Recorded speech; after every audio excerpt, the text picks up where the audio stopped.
So, Brett, we would love to hear about your background and professional experience. And Absolutely. yeah, thank you so much for your time and participation. We would love to know about your professional experience. Over to you, Brett. Thank you, everyone. Let me try to give sort of a Cliff Notes summary of my background. I've done a lot of different things, so we can say that I'm a seasoned or senior in my role, but I'll try to give you, the kind of background and particularly how some of the different experiences I've had in my mind flowed into, my career as a business development manager. And I guess I'll, let me establish a couple of ground rules, myself as we go through this. Certainly I'm kind of giving you my take and my experience. I certainly encourage you kind of not to take anything that I say as the 100%, total honest truth all of the time. I think it's very important to Karishma's earlier comment about different coaching and guidance and guidelines. So I think, at the same time, you should have a plan and an idea of where you want to go, but you should also take in, different information and viewpoints, maybe some things you agree with, some things you don't agree with. So I'm going to, throughout this time, I'm going to share how I see things. And then, you take that and take it and kind of work with it. Don't hesitate to, kind of add your own spin, onto that, onto that as well. So, educationally, interestingly enough, my background's in finance. I have an undergraduate in finance and an MBA in finance. And I say that, not specifically about how I applied that necessarily in business development, although I would tell you that the analytical skills, whether it's, understanding numbers or times where I was in a sales role on sales quota, but just being able to look at a situation, analyze it, make some assessments of data, be able to review data that you get from other people. Let's say you're, doing more deal-oriented stuff and somebody gives you some revenue estimates or volume estimates or a term sheet, being able to understand, that and having those analytical skills is something that I found, very helpful. I think, again, career-wise, I kind of determined early on that I didn't necessarily want to do the day-to-day job of being a financial analyst. I wanted to get closer to the product. So early in my career at HP, I moved both organizations and functions.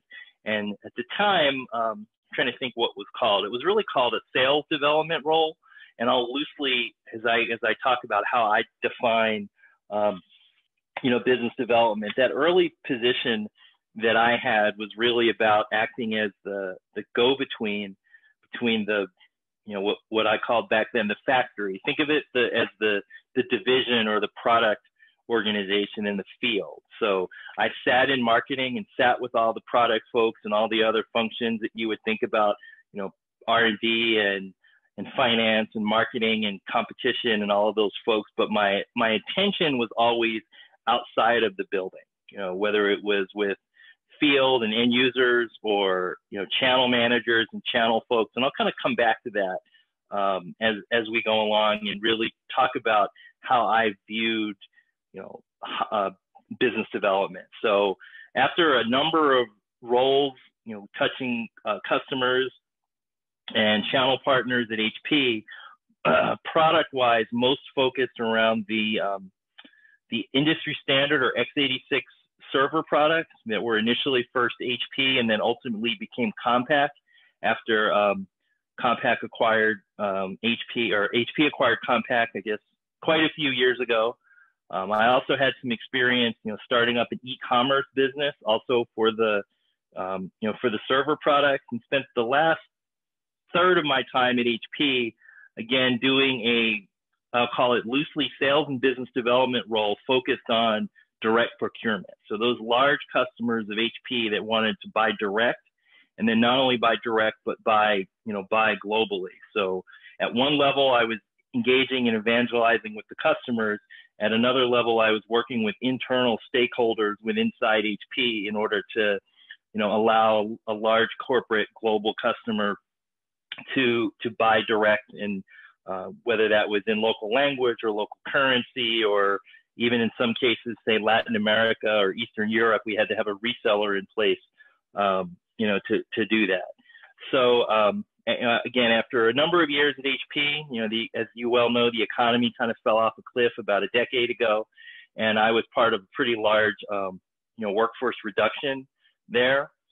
After some time and just kind of dealing with that and some other, personal things with my aging parents, again, given kind of where I am in life, I took on a role that was more marketing oriented, but it was channel and partner oriented. So I don't know that I'd call it business development in the strict terms. And as I talk about my background, I'm going to give some definitions of how I view business development. But I was really focused on channel partners, how to enable those partners and make them successful, whether that was enabling events or looking for new go-to-market or new market opportunities.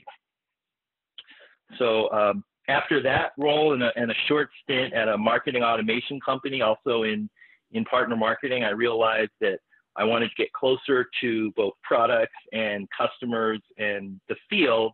And I did a little bit of a pivot, if you want to think about it, back to my roots in the server business. And I joined Supermicro, which is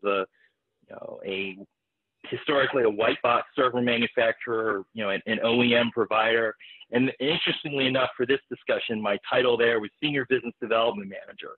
Although I would offer to you it was much more sales oriented, but the business development piece was really focused around new opportunities and new verticals and new routes to market, which I'll touch on. So then finally, most recently, as Karishma pointed out, I kind of made another change back onto the partner marketing side, with most recently with Google through our Tech Information Systems, doing partner marketing work within Android Enterprise, which is essentially a software stack or a software solution that allows you to bring your personal device into the company and allows your company to manage that device. So I worked on launching that solution with a couple of key partners such as Mobile Iron, BlackBerry, AirWatch, Mass 360, which are all enterprise mobility partners, and also started a little bit of work in the co-op and MDF part. So that's a really quick view of my background. So let me, if you want me to keep going a little bit, Karishma, let me kind of look at the second topic, with roles and responsibilities of a business development manager. So I just spent a few minutes in discussing kind of all these different things that I've done. So let me give you Brett's definition. Sorry, just trying to get that. Let me give you Brett's definition of this role.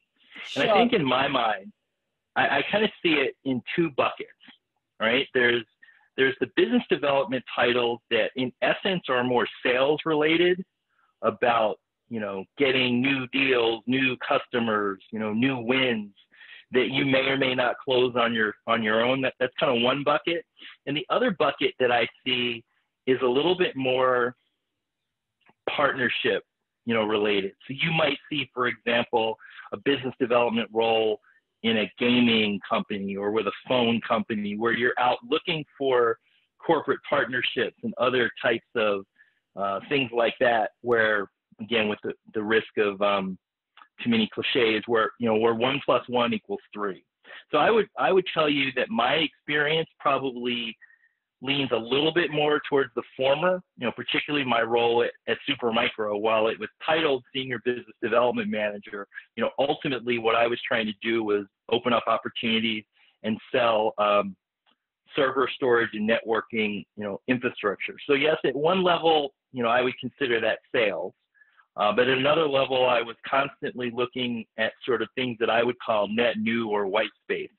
But what I mean by that is, let's combine the server storage and networking and some secret sauce software, put it in a rack, and figure out a new way to market. What you will often see, if we kind of want to drill this down into, issues around job search, is many jobs that are ultimately sales jobs, will be classified or titled as business development. And you kind of really need to read in and understand, what that means. In some cases, it basically means, go knock on these doors and open up these opportunities. And then when they start to buy stuff, we'll turn it over to an account manager, and then you go find the next thing. That's not always the case. So think of that as more the sales, view of the world.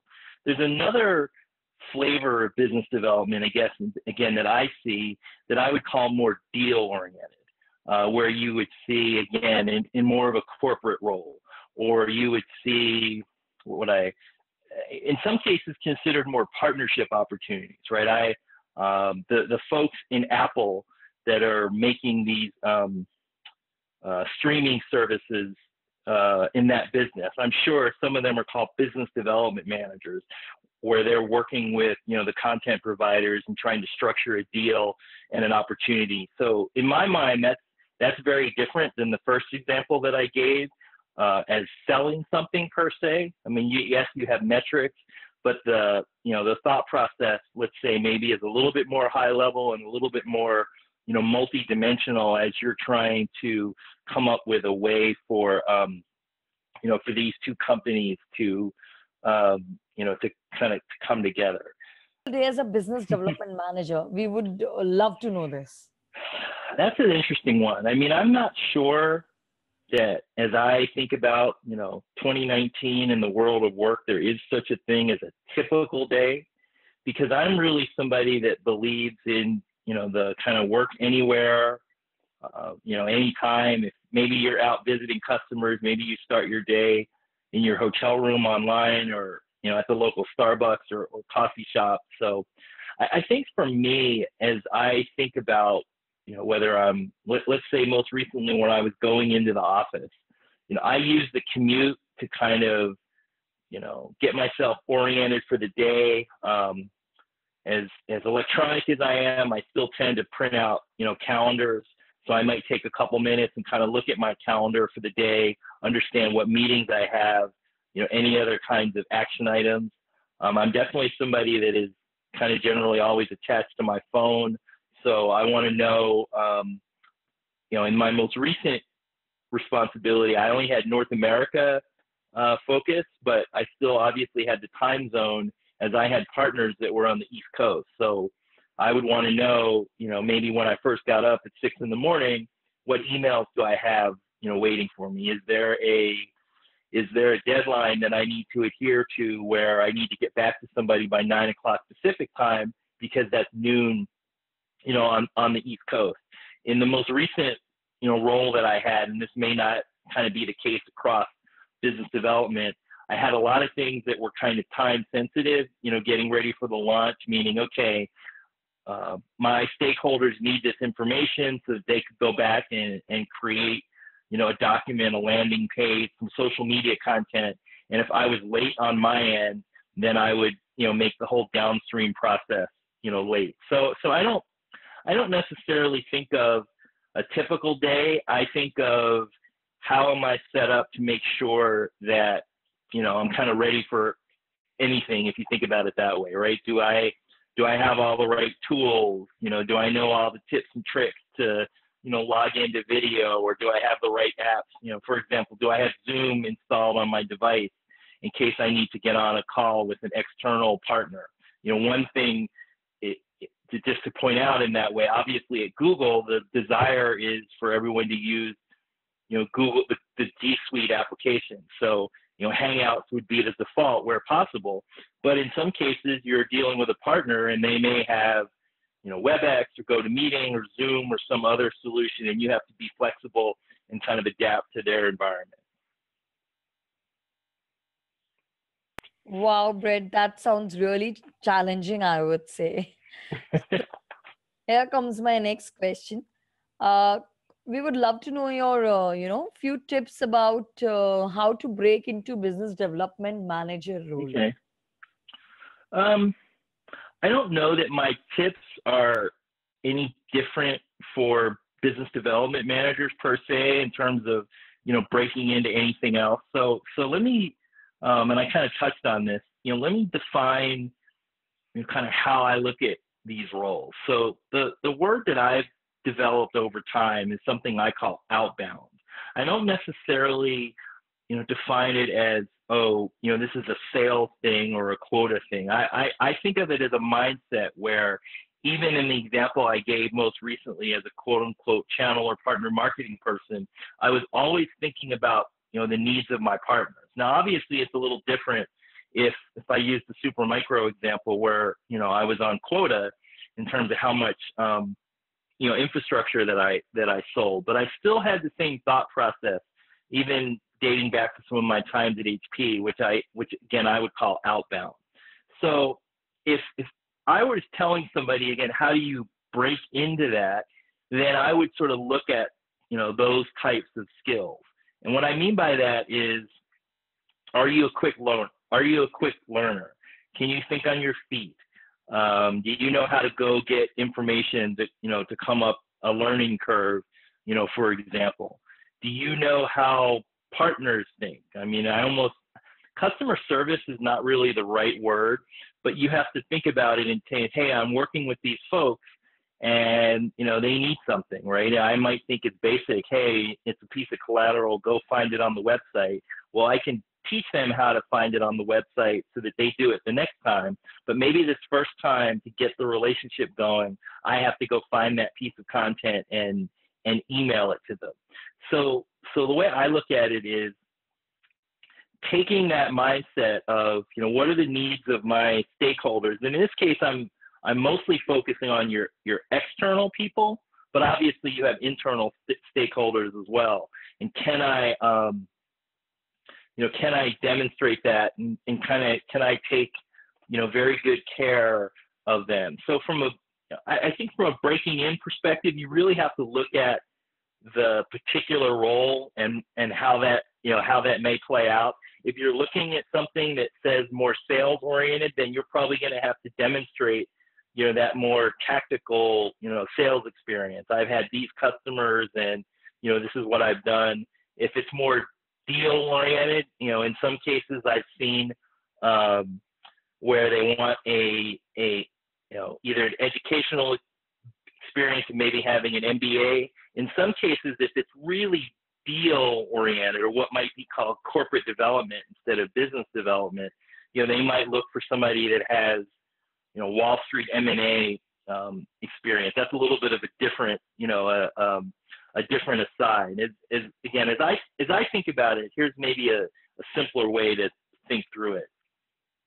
You've got if you think about, two sides, right? See if I can, on one side, you'll have your products, right? Whatever business, whether it's in my case, server hardware or an Android stack or a SaaS product or a security appliance, whatever that widget is.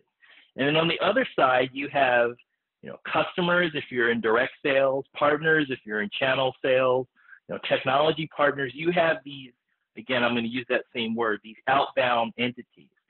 So how can you demonstrate that, and it goes both ways. How can you demonstrate you can meet their needs, back into the organization? And how can you demonstrate that you can carry the flag for whatever that product is, out into that, out into that audience? So I think you need to be able to kind of sell that vision. And that's kind of a focus on. Now, obviously, again, if we're talking about the nuts and bolts of job search, then you have to be clear that you check off all the boxes on that particular role.